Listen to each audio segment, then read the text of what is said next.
نصیر ہے، خود بادشاہ باپ جناب امیر ہے۔ آئیے ان اشعار کے زیر سایہ میں بڑے عزت و احترام کے ساتھ مؤدبانہ التماس کروں گا خطیب اہل بیت، ذاکر اہل بیت، حافظ قرآن عالی جناب مولانا بلال رضوی میرٹھی صاحب سے وہ تشریف لائیں۔ آپ حضرات کی بلا کے استقبال میں بلند ترین صلوات پڑھیں۔ اللہم صلی علی محمد و آل محمد وعجل فرجهم۔ آپ لوگ آگے آ جائیے، محمد صاحب ادھر آ جائیں، ادھر آ جائیں۔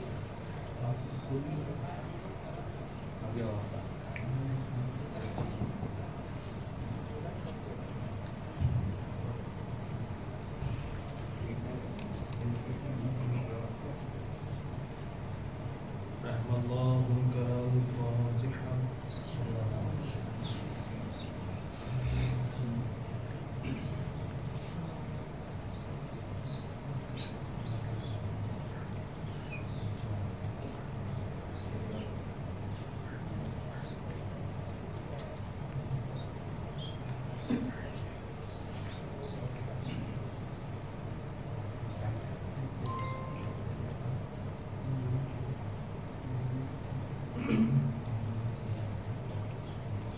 أعوذ بالله من الشيطان الرجيم، بسم الله الرحمن الرحيم، الحمد لله الذي هدانا لهذا وما كنا لنهتدي لولا أن هدانا الله، لقد جاءت رسل ربنا بالحق، الصلاة والسلام والتحية والإكرام على أسر ما في الوجود، سر الله في كل موجود، نقطة الدائرة الوجود، صاحب لواء الحمد والمقام المحمود،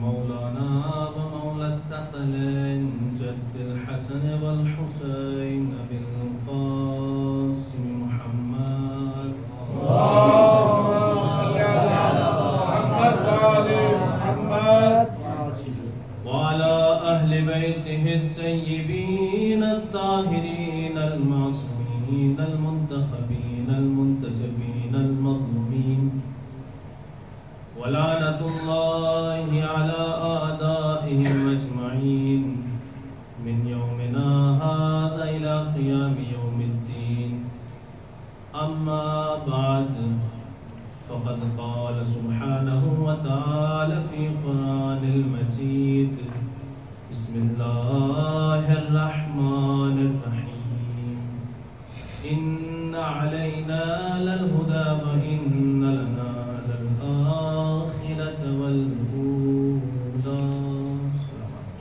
اللهم صل على محمد وآل محمد وعجل فرجهم۔ اعزائے محترم، برادران عزیز، بزرگان قوم و ملت، ماتم داران سنی الشہداء والسلام کرنا، پہلی مرتبہ آپ لوگوں کے سامنے گفتگو کرنے کا موقع ملا ہے، اور یہ میرے لیے شرف کی بات ہے کہ میں اس سال کے ایام ازاں کے آخری مجلس کو خطاب کر رہا ہوں۔ دیکھیے، نہ تو بہت بڑا خطیب ہوں، نہ بہت بڑا ذاکر ہوں، بلکہ ایک ننھا سا طالب علم ہوں، اور یہ میرے لیے فخر کی بات ہے کہ میں ان لوگوں کے درمیان گفتگو کر رہا ہوں کہ جنہوں نے خطابت کی دنیا میں اپنا سکہ جمایا ہوا ہے۔ دیکھیے، ایک مختصر سے وقت میں اپنی بات کو پہنچا کر اپنی جگہ لے لوں گا۔ جتنی دیر تک آپ لوگوں کے سامنے حائل رہوں گا، توجہ کا طالب ہوں۔ پروردگار عالم اپنی محکم کتاب، اپنی لاریب کتاب، اپنی بابرکت کتاب میں ارشاد فرما رہا ہے، سورہ لیل کی 12ویں آیت ہے، ارشاد ہوا